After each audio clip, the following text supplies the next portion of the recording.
नमस्कार।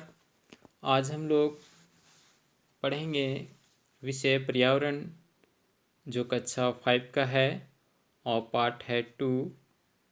पाठ का नाम है काम की खोज।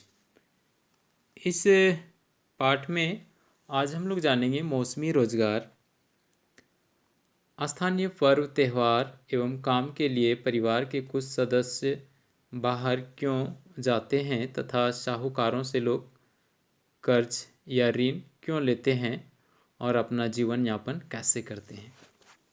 तो चलते हैं हम लोग आगे। लालिमा के लालिमा के यहाँ बहुत भीड़ है। सभी रिश्तेदार अपने अपने बैलगाड़ियों से सामान लाद कर लाए हैं। लालिमा के बाबा परिवार में सबसे बड़े हैं, इसलिए कर्मा का पर्व उन्हीं के यहाँ मनाया जाता है। लालिमा कर्मा पर्व की तैयारी कई दिन पहले से ही कर रही है। इस पर्व पर मामी, माँ और चाची मिलकर धुसका, चावल का पीठा, रोटी, पुआ आदि कई तरह के पकवान बनाती है। साथ ही तीखी चटनी भी। शाम से ही माहौल बदला बदला सा हो जाता है। सभी औरतें एवं लड़कियां मिलकर करम डाली एवं गेहूँ, धान, जौ से बनी डालिया को बीच में रखकर नाचती है और गीत गाती है। तो लालिमा के बाबा परिवार में सबसे बड़े हैं, इसलिए कर्मा का पर्व उन्हीं के यहाँ मनाया जाता है। लालिमा जिस प्रकार से कर्मा पर्व की तैयारी कई दिन पहले से ही कर रही है, ठीक उसी प्रकार हम लोग भी कर्मा पर्व की तैयारी कई दिन पहले से शुरू कर देते हैं। और इस त्यौहार में परिवार के सभी सदस्य मिलकर कई तरह के पकवान बनाते हैं और इस त्यौहार का आनंद लेते हैं। और इस दिन शाम का माहौल पूरा बदला बदला सा हो जाता है और लोग इस त्यौहार को मनाने के लिए सजाने लगते हैं और सभी लोग खुश नज़र आते हैं। और इस त्यौहार में कर्मा धर्मा की कहानी के बारे में लोगों को बताया जाता है। लोग ध्यान से सुनते हैं और सभी लड़कियां एवं औरतें पूजा करते हैं और लोग मिलकर करम डाली एवं गेहूँ, धान, जौ से बनी डालिया को बीच में रखकर नाचती है और गीत गाती है। आगे है, इस वर्ष बहुत सारे किसानों को फसल उगाने हेतु बैंकों से कर्ज लेना पड़ा था, परंतु मजदूरों को साहूकार से कर्ज लेना पड़ता है।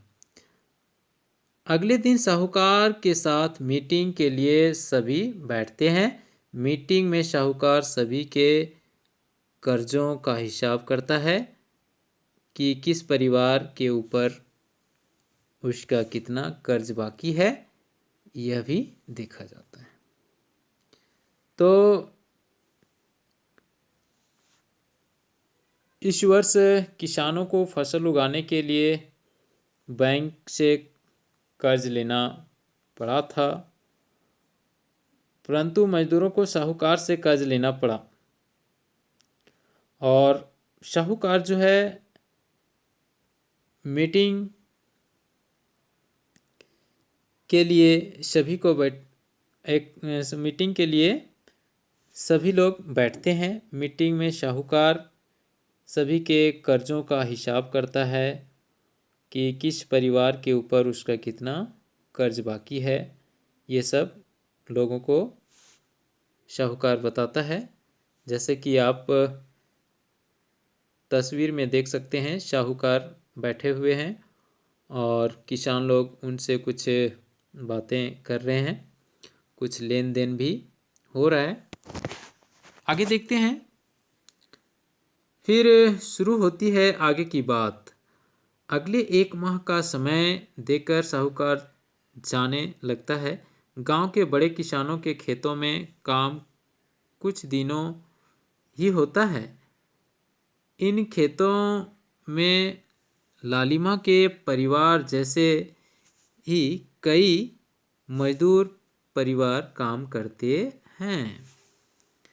मतलब गांव में जो लोग बड़े किसान हैं उनके यहाँ कुछ दिनों का ही काम होता है और इन खेतों में लालिमा के परिवार जैसे कई मजदूर भी काम करते हैं।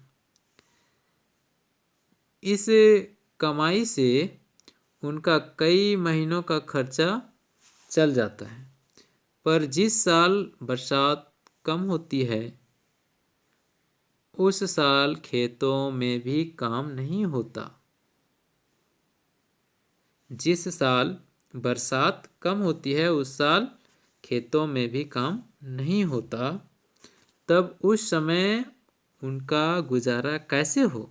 इसीलिए मजदूर परिवार साहूकारों से कर्ज लेते हैं। उन्हें बैंकों से कर्ज नहीं मिल पाता। आगे देखते हैं।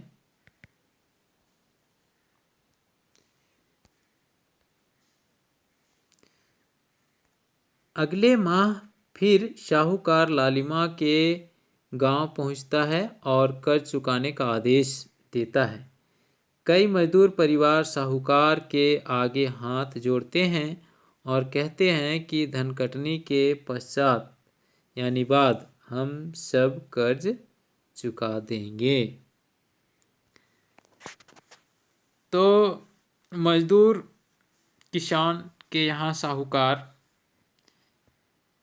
पहुँचता है और लोगों से कर्ज चुकाने का आदेश देता है और मजदूर परिवार साहूकार के आगे गिड़गिड़ाते हैं, हाथ जोड़ते हैं कि धनकटनी के बाद हम सब कर्ज चुका देंगे।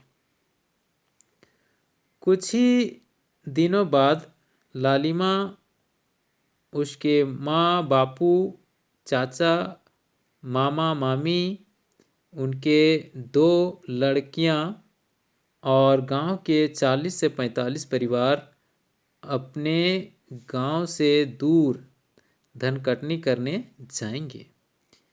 1 महीने लालिमा और उसके जैसे कई बच्चे स्कूल नहीं जा पाएंगे। लालिमा के घर में उसकी दादी जो बूढ़ी है, एक चाची जो देख नहीं सकती और 2 महीने की चचेरी बहन ही रह जाएगी। तो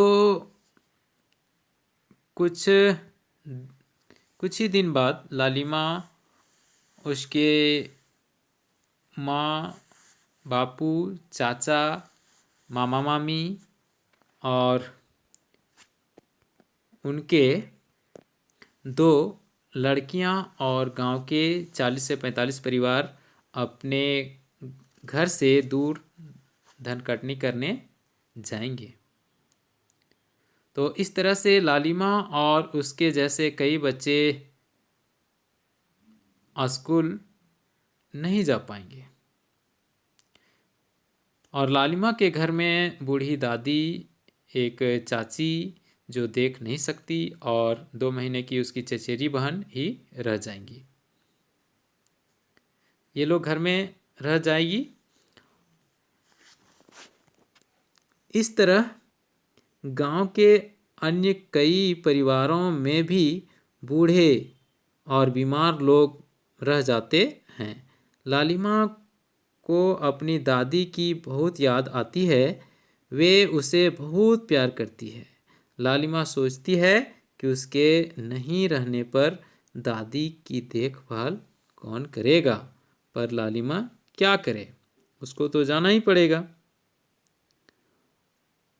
लेकिन लालिमा जो है अपनी दादी से बहुत प्रेम करती है, इसलिए उसकी दादी उसे बहुत याद आती है।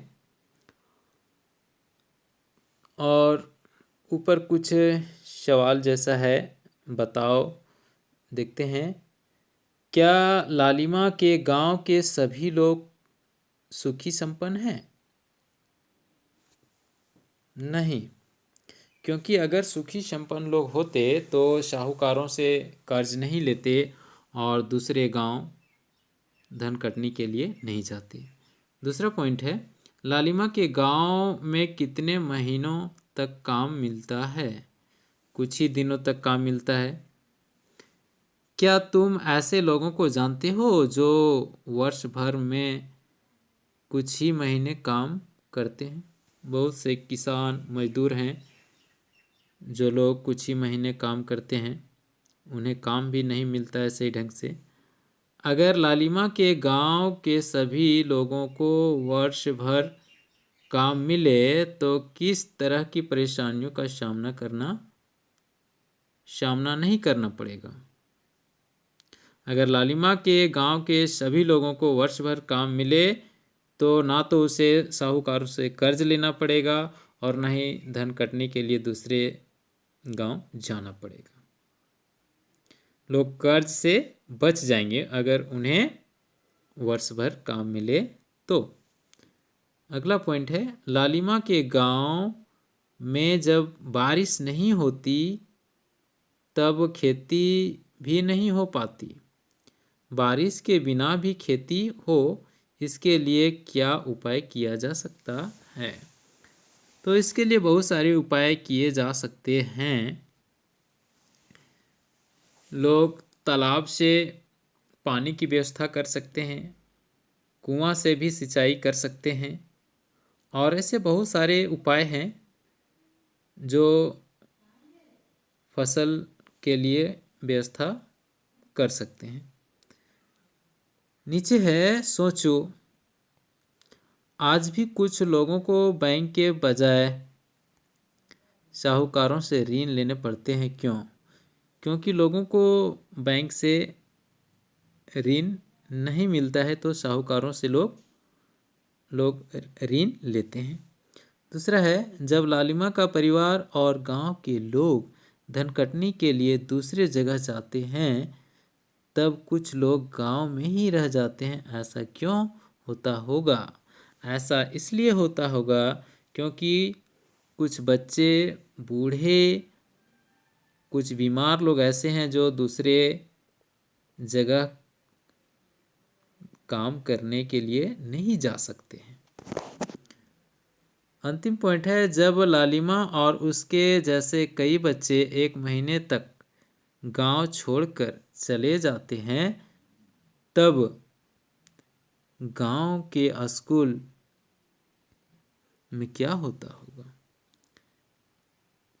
ये चीज़ आप समझ सकते हैं कि जब बच्चे एक महीने के लिए गांव छोड़कर चले जाते हैं तो स्कूल में क्या होता होगा। तो आज तक इतना ही,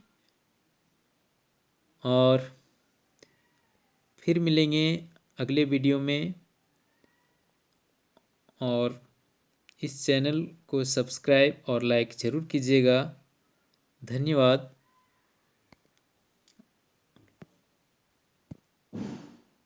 फिर मिलेंगे अगले वीडियो में।